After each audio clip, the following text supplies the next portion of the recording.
¿Qué tal? Bienvenidos a las tertulias políticas aquí en Huesca TV. Cuando nos acercamos al fin de semana, hablamos de la política de Huesca vista desde los diferentes ámbitos, como siempre hablamos aquí, como siempre comentamos en la introducción, desde el punto de vista local, desde el punto de vista provincial, también desde el punto de vista autonómico. Hoy tenemos que agradecer especialmente la presencia de nuestros invitados porque hay un pleno municipal por medio. Así que vamos a saludar ya a estos invitados, representantes institucionales del Ayuntamiento.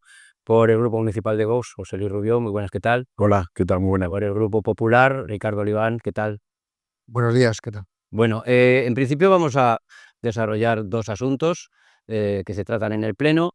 En primer lugar, pues esa solicitud que ha salido a medios de que Huesca pueda ser una subsede, no sé si es el término correcto, si no me corrige, del Museo Cajal. Nos gustaría, bueno, como siempre solemos hacer aquí, una primera reflexión, vamos hablando sobre el asunto.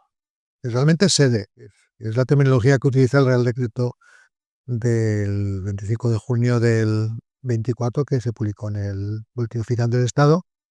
En ese Real Decreto crea lo que es el concepto del Museo Cajal como un concepto con varias sedes, descentralizado. Y lo importante es que ese Real Decreto menciona al Ayuntamiento de Huesca, es decir, la ciudad de Huesca, como uno de los integrantes del Consejo Asesor Técnico y, en consecuencia, una de las posibles sedes de ese museo, sin que esto sea óbice para que alguna otra población de la provincia de Huesca también pudiera optar eh, a, este, a este nivel, digamos, de relevancia museística, ¿no? Eh, Se puso en marcha en un momento en que se estaba empezando a celebrar el aniversario del fallecimiento del científico. Y entendemos que Huesca es una ciudad muy relacionada con Ramón y Cajal. Aquí vivió durante los años en que desarrolló una de sus facetas más importantes, además de la medicina, y complementaria de la medicina, como fue el dibujo, que le ayudó mucho a, sa- a expresarse posteriormente en la labor científica.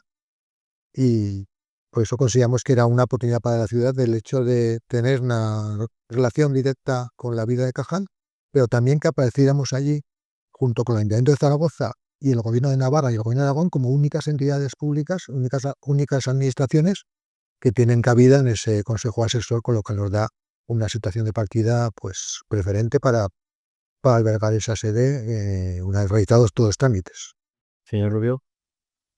Sí, nosotros creemos que es una iniciativa positiva, vamos, no solo lo creemos nosotros, sino el hecho de que sea apoyada por todos los grupos municipales demuestra que es una iniciativa interesante para la ciudad.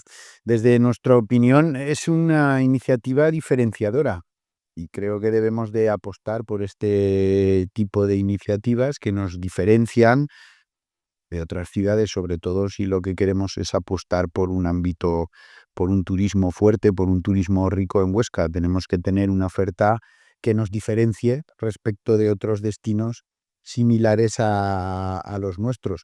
Por tanto, creemos que es algo interesante. Y es interesante también que salga con el apoyo de todos, porque hay iniciativas que se plantean en el ayuntamiento que no deberían de tener, por lo menos nosotros entendemos que no deberían de tener colores políticos. Si una iniciativa es buena para la ciudad, es indiferente que la presente Vox, que la presente el Partido Popular, que la presente el Partido Socialista. Lo que es bueno no tiene color político y deberíamos de conseguir más a menudo. Yo entiendo que deberíamos de, quizás nos falta un poco más de comunicación. Y ojo, que no estoy diciendo que nosotros no estemos exentos de la parte de culpa que nos puede corresponder, pero entre todos los grupos políticos para evitar debates estériles cuando las propuestas, como puede ser esta, es una propuesta buena para la ciudad y podríamos sacarla adelante por unanimidad y en vez de centrarnos quizás en ese debate previo a aprobarla, centrarnos en la implantación y en la puesta en marcha de esta iniciativa. Por lo tanto, a nosotros nos parece una muy buena iniciativa y esperamos que pueda haber muchas más de esta índole, no solo en este mes, sino en los futuros plenos que tengamos a lo largo de este mandato, porque va a ser bueno para la ciudad. Lo que quiero señalar que es un proyecto que se lleva trabajando con discreción con representantes del Ministerio desde el verano, con discreción, no quiere decir que no se ha avanzado, pero hasta el punto en que se ha podido avanzar. Evidentemente no se ha plasmado todavía en una solicitud formal por parte del ayuntamiento, sí informal, a partir de diferentes contactos. Hemos mostrado nuestro interés y ha sido bien acogido este interés por parte del Ayuntamiento de Huesca, pero entendemos que el paso que se da ahora es el de plasmar en un acuerdo la voluntad de todo el conjunto del Ayuntamiento, en definitiva de la ciudad de Huesca en su conjunto, de albergar esta sede del Museo Cajal. La cuestión que nos baladí, porque cuando estamos hablando de administraciones distintas de diferentes colores, creo que es importante que vayamos todos juntos, porque en este caso, en Madrid gobierna el Partido Socialista, nosotros gobernamos el Gobierno de Aragón y creemos que es importante que el conjunto de las fuerzas políticas, incluido el Partido Socialista, el Ayuntamiento de Huesca, apoye esta cuestión. Diría lo contrario si fuera al revés, pero creo que es importante cuando son proyectos de ciudad, al margen de quién gobierna en cada sitio, todos echemos una mano y de alguna manera que se vea en Madrid que no es una cuestión partidista del equipo de gobierno ni de otros grupos del ayuntamiento que no están en estos momentos representados en el gobierno de Madrid, sino que es una cuestión de ciudad. Eso que creo que es importante como mensaje. Sí. Sí, no, además aporta o puede aportar, esperemos que consigamos, ¿no? Que ser una sede o filial vinculada al museo, nos aporta un hecho diferencial, cada vez más desde el punto, como decía antes, desde el punto de vista turístico, los turistas, valga la redundancia, buscan cosas más específicas. El turismo cultural cada vez está tomando más valor, está tomando más importancia y, lógicamente, la figura de Ramón y Cajal es una figura, no solo quizás en el ámbito científico, en más ámbitos, en una figura de especial relevancia. Entonces, el poder formar parte de esta iniciativa con otras iniciativas similares que en el ámbito cultural, pueden ser en el ámbito religioso, nos pueden dar un valor añadido, como decía antes, un hecho diferencial para atraer un tipo de turismo, pues que quizás es el tipo de turismo al que nosotros tenemos que dirigirnos por la tipología de ciudad, por cómo es Huesca, ¿no? Entonces, bueno, nos parece una iniciativa que esperamos, como digo, que se pueda repetir con iniciativas similares, esta unanimidad y este sentir único de todos los grupos del ayuntamiento empujando por la ciudad de Huesca. Bueno, en principio, creo que se ha puesto un poco en situación, pues eso, el estado del proyecto, de esta solicitud. Todavía no hay un proyecto, hay ideas, hemos trabajado incluso con personas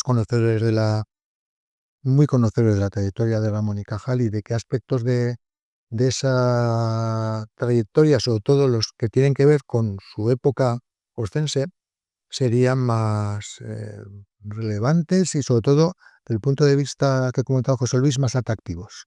Aquí hay que tener en cuenta una cosa, cuando se habla de alguna manera de la veda de solicitar sedes, habrá muchas localidades, bueno, de entrada las que he comentado antes, que están en el Consejo Asesor, pero también algunas, por ejemplo, la provincia de Huesca-Yerbe, que a mí me consta que bueno, tiene un centro de interpretación y que también aspira a homologar de alguna manera ese centro de interpretación con la figura del museo, lo cual sería también una buena noticia, pero que tenemos que trabajar en que sean formatos o fórmulas dentro de lo que es museo complementarias, que no nos pisemos, que no se solapen y que lancen mensajes sobre la misma figura, Ramón y Cajal, distintas para atraer de alguna manera al mismo público, pero para diferentes cuestiones con respecto a la misma persona, que es Ramón y Cajal en este caso.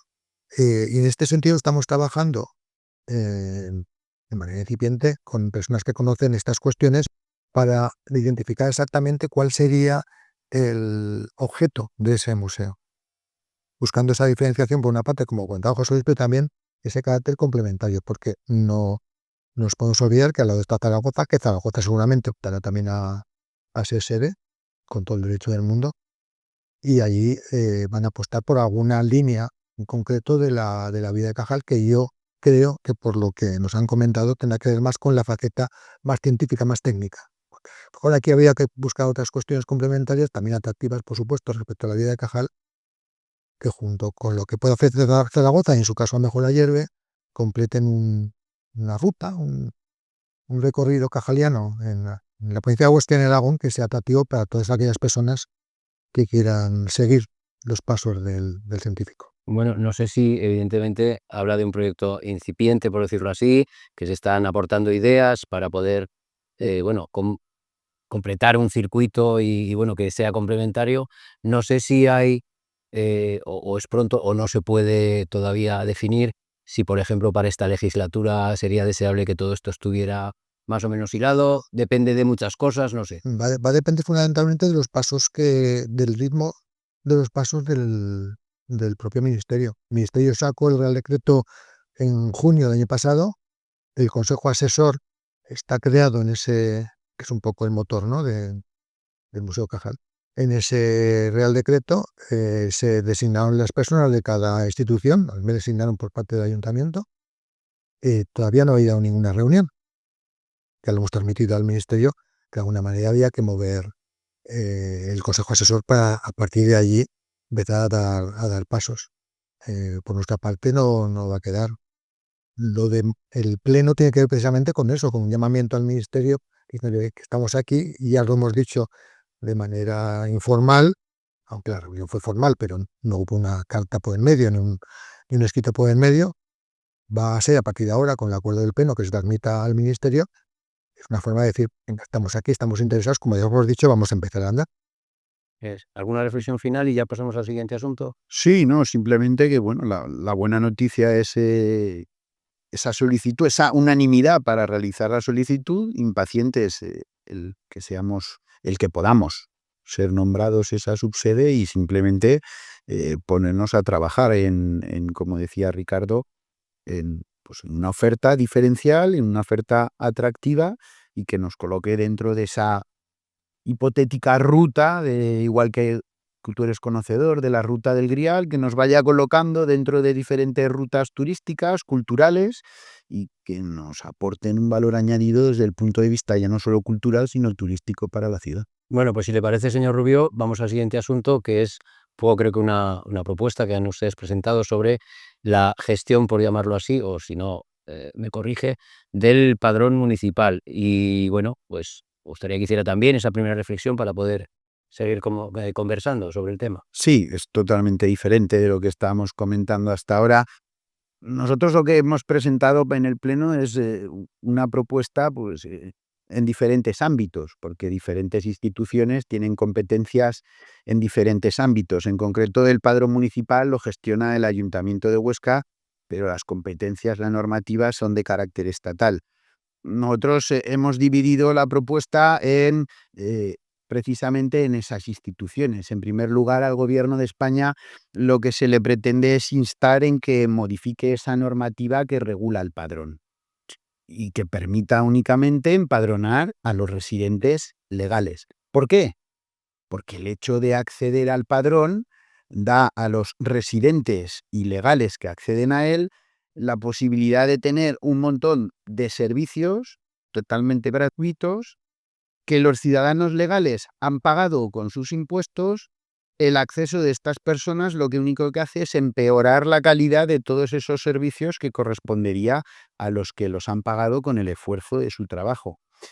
Desde el ámbito municipal, que también hay, la ley es la que es, depende del Estado, pero luego a la hora de cumplir esa ley, sí que el Ayuntamiento de Huesca, en su labor de vigilancia, entendemos que tiene que controlar que el padrón realmente sea real. ¿Qué quiere decir que sea real? Que efectivamente las personas que están empadronadas correspondan con las realmente residentes en las viviendas en las cuales están empadronadas. Que no tengamos los mal llamados o los pisos llamados patera en los cuales existe un montón de gente empadronada, muchos de ellos que a veces ni siquiera son residentes en la propia localidad donde están empadronados. Que se persiga y se sancione a aquellos que incentiven, que motiven o que propicien estas fraudes en el padrón, estos empadronamientos incorrectos. Y luego, además, también pedimos al Ayuntamiento de Huesca que se dirija al Gobierno de Aragón y a la Federación, de Municipios Aragoneses para que muestre su rechazo a la aceptación de cualquier tipo de inmigrante ilegal, ya sean menas, ya sean menores acompañados o de cualquier tipo de edad, no solo en la ciudad de Huesca, sino en la comunidad autónoma de Aragón. Recordemos que este fue uno de los puntos básicos que propició la salida del gobierno de Aragón de nuestro partido, y es un punto en el que vamos a hacer hincapié, seguimos haciendo hincapié y haremos hincapié a lo largo de todo este mandato porque creemos que es crucial. Los orcenses en este caso, los españoles, los residentes legales en este país, con su esfuerzo pagan unos servicios, con sus impuestos se pagan unos servicios, como pueden ser servicios médicos, servicios escolares, etcétera, y lo que no podemos permitir es que gente que además viene a este país dando una patada en la puerta, entrando a la fuerza de manera ilegal, tenga acceso incluso muchas veces a más servicios que los propios residentes legales aquí. Y la manera de empezar por aquí es a través del padrón municipal, y por eso es esta iniciativa que llevamos al pleno, que hemos llevado al pleno. Bueno, señor Oliván. Sí, yo voy a huir de prejuicios y de otras consideraciones que creo que no son adecuadas. Es un tema complejo porque creo que es una visión fácil la que está haciendo José Luis, pero es un tema mucho más complicado. Voy a ir por partes. Respecto al tema de la renovación del padrón, que se solicitaba por parte de Vox, que se insta desde el ayuntamiento al gobierno central, evidentemente es una cuestión de competencia del Estado. Sí que es verdad que como consecuencia del empoderamiento se genera una serie de servicios, pero son servicios básicos, de mera subsistencia. Estoy hablando de servicios, digamos, de otro nivel. Estoy hablando de las rentas básicas, estoy hablando de atención sanitaria y de esas cuestiones. Si a vos le parece mal que a las personas que vengan, las circunstancias que sea, que estén en nuestro país, se les atienda en un centro de salud, pues a mí no me parece mal. A mí me tocó gestionar esta cuestión, además, en un momento en que este tema ya se planteó. Y tengo que decir que al margen del número de personas que se acercaban a los centros de salud o que eran atendidas en los hospitales, incluso intervenidas en los hospitales, la afección sobre el sistema no empeoró. Las mejoras operadas del sistema no tienen que ver precisamente con esta cuestión, tienen que ver con otras cuestiones. Es una realidad que está ahí que hay que atender. Y lo mismo hablo de las rentas básicas, que son de mera subsistencia. Y hay que decir una cosa, estamos hablando de situaciones ilegales que muchas veces se producen, evidentemente porque entran de manera irregular en nuestro país, pero también porque la propia administración española es tan lenta en los trámites de regularización que hacen que estas personas estén durante más tiempo del deseable en esa situación. Lo cual no quiere decir, y creo que es uno de los temas de los que hay que hablar, que no sean en buena parte necesarios para atender sectores y servicios fundamentales en nuestro país. Porque de manera regular o irregular, todo hay que decirlo, hay sectores como atención en hogares a mayores, hostelería, agricultura, construcción, que analizando a simple vista lo que se observa en las obras, en los bares, en los restaurantes, en las plazas de nuestros pueblos cuando uno es una persona mayor, nos damos cuenta de que una buena parte son servicios prestados por personas que vienen de otros países. Algunas en situación irregular, que no lo deseable, ni mucho menos, que no es lo deseable. Y es una irregularidad desde el punto de vista de inmigración, desde el punto de vista fiscal, desde el punto de vista de cotizaciones, etcétera, etcétera. Por supuesto, pero están prestando un servicio necesario. Nos guste, ¿no? Entonces allí se juntan las dos cuestiones, la irregularidad, obvia, pero también la necesidad. Y por otra parte, la actitud de la administración en muchas ocasiones para regularizar una situación que desde el punto de vista de economía de país sería necesario regularizar. Pues digo que es una visión que creo que hay que ampliarla para analizar debidamente el problema. Respecto a los MENAs, el Partido Popular lo ha dejado muy claro. No ha firmado ningún acuerdo con el gobierno. Mientras no se garantice una adecuada financiación a las comunidades autónomas para albergar un número de MENAs asumible por cada comunidad autónoma, no se va a dar ningún paso, obviamente. Eso es obvio. Y respecto al tema del padrón, yo tengo que decir que ya es una labor que está haciendo la policía. Yo he sido objeto precisamente de lo que estaba comentando José Luis. Y voy a poner mi ejemplo. Yo viví durante un tiempo en un apartamento en esta ciudad. Me cambié de apartamento, me olvidé de cambiar de empadronamiento y seguía costando en el mismo sitio, costando. Y me llamaron del padrón porque saltó el chivato. coincidían a la vez en el mismo apartamento diferentes personas, sumando un número de personas elevado con respecto a la capacidad de ese apartamento. Me avisaron desde el padrón y me consta que la policía fue a averiguar quién vivía en ese apartamento. Y me consta en otras ocasiones que cuando salta del chivato, en casos como comentaba José Luis, cuando se concentran muchas personas en un solo apartamento, ha ido la policía a averiguar si efectivamente estaba viviendo allí o se trataba de empadronamiento irregular. Porque otra cuestión que no hay que mezclar es que puede haber personas empadronadas regularmente, que estén empadronadas en un solo apartamento con diferentes habitaciones. Eso es perfectamente lícito desde el punto de vista, digamos, de acogimiento de vivienda. Otra cosa es que consten allí empadronadas si estén en Barcelona o estén en Castellón o donde sea en la época, por ejemplo, de la fruta, que pasa habitualmente porque son personas que cambian durante un año varias veces de domicilio como consecuencia de los trabajos que van cogiendo. Y eso sí que pasa. Eso sí que hay que comprobarlo. Pero el propio padrón tiene su propio sistema de control por parte del ayuntamiento para corregir esto. Otra cosa que tenga los medios suficientes. Ahí podríamos hablar del número de policías, que es una cuestión que se va a solventar en parte ahora con la contratación de 18 más, pero que es un trabajo que está haciendo, un seguimiento, una inspección que se está haciendo cuando salta en el padrón el chivato. Sí, yo sí que voy a ampliar las miras, como dice Ricardo. Además, se las voy a ampliar para que todo el mundo lo entienda, porque me preocupa este discurso donde de las palabras de Ricardo se entiende que el único camino para tener trabajadores extranjeros que cubran los puestos de trabajo, la necesidad de puestos de trabajo en este país es mediante la regularización de los ilegales. Y ha hecho mención a la rapidez en regularizar la regularización de la situación de estas personas. No. España tiene un procedimiento para atraer trabajadores extranjeros, trabajadores legales.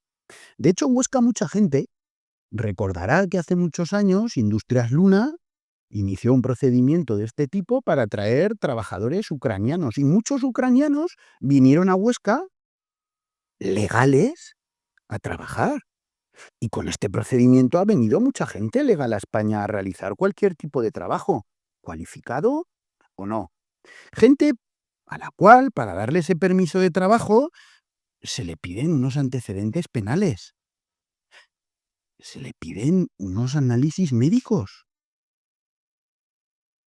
Cosa que a los que llegan de manera ilegal, no. No sabemos quién llega. Si sabemos, y esto es algo evidente, se puede preguntar en los centros de salud. Nosotros lo hemos hecho, por ejemplo, en el de Sabiñánigo, que los inmigrantes ilegales que se desplazaron a Sabiñánigo tenían todo tipo de enfermedades, muchas de ellas erradicadas ya en España. ¿Que hay que darle servicio sanitario a un inmigrante ilegal? Sí, el servicio necesario básico y de urgencia para atender su salud, pero no puede acceder al sistema de salud en las mismas condiciones que cualquier otro ciudadano que está pagando sus impuestos. ¿Por qué? Porque ya vimos que con la primera regularización de hace unos gobiernos del Partido Socialista, las listas de espera del Sistema Nacional de Salud se dispararon. Por lo tanto, tenemos que ser claros y no engañar. Hay una manera de que vengan todos esos trabajadores que dice Ricardo que necesitan las empresas. Y es a través de un procedimiento que existe reglado desde hace muchos años y que garantiza que las personas que vienen aquí vienen además en unas condiciones dignas. Van a llegar ya con un trabajo. Van a cotizar, van a producir, no van a necesitar de ninguna ayuda, de subsistencia, absolutamente nada. El problema es que aquí hay un montón de mafias que se nutren de esta inmigración ilegal. Son negocios, hay que dejarlo así de claro, son negocios. Las asociaciones que acogen a los inmigrantes extranjeros, cuando se les acaban las subvenciones, les dan la patada y se van a la calle. Es un negocio. No pasa nada por decirlo. Y lo que hay que cortar es ese negocio. Y me preocupa que el discurso del Partido Popular ya asuma que la única vía es la regularización de esos inmigrantes ilegales. Porque hay que decirlo como son. No son refugiados. No huyen de ninguna guerra, no huyen de ninguna persecución política. Son inmigrantes ilegales. Punto. Ya está. Y eso es lo que creemos que con estas propuestas debe dejar de fomentarse. Bueno, nos quedan 2 minutos. No, es que no se puede generalizar. Hay muchos que huyen de una guerra, hay muchos que sufren persecuciones, otros no, pero sí que hay muchos que también están huyendo de los conflictos bélicos de sus países. Eso es una realidad y tiene un tratamiento totalmente distinto. Yo no estoy haciendo una loa de la inmigración ilegal. Estoy hablando de una realidad que es la que hay y una necesidad de país. Y respecto a lo que comentabas, a la posibilidad de contratar, creo que sabes igual que yo, que esto sí que funcionaba con cierta rapidez y flexibilidad hace unos años. Ahora las razones no las sé, pero conozco iniciativas en ese sentido, que, como las que comentaba José Luis, de sectores importantes de esta provincia para atraer trabajadores contrato en mano y han tenido que dejarlas de lado por la lentitud exasperante de la administración. Y volvemos a lo mismo. Que al final hay que recurrir a trabajar con la realidad. La realidad es la que es, nos guste o no nos guste. La necesidad de mano de obra está allí. Y son sectores donde, por desgracia, la mano de obra nacional no accede, no interesa, por lo que sea. Y se tiene que cubrir con personas de otros países. Y los empresarios, evidentemente, utilizando las normas por una parte y la realidad por otra parte, hacen lo que pueden. Y son cuestiones que evidentemente no tenían que darse, pero se están dando. Se están dando. Es una situación irregular desde el punto de vista de inmigración, desde el punto de vista fiscal, desde el punto de vista de cotizaciones que he comentado antes, pero es una realidad. No puedo mirar para otro lado, ¿no? Entonces, conjugar las dos cuestiones es complicado, pero vuelvo a decir, una de las claves es que ante una necesidad de mano de obra como hay en este país, y ahí lo dicen los empresarios permanentemente, están hablando de varios millones de personas que faltan para atender la mano de obra que se necesitan en los diferentes sectores de este país para que una economía tenga respuesta en cuanto a trabajadores. Algo habrá que hacer. Mientras la administración vaya tan lenta, algo habrá que hacer. Muy bien, pues nos quedamos sin tiempo, desgraciadamente. Agradecemos también especialmente, bueno, que en un día de pleno se hayan acercado hasta aquí. Ricardo Oliván, muchísimas gracias. José Luis Ribeo, muchísimas gracias y a vosotros. Y nosotros nos tenemos que marchar. Mañana volveremos con una nueva tertulia aquí en las tertulias políticas en Huesca TV.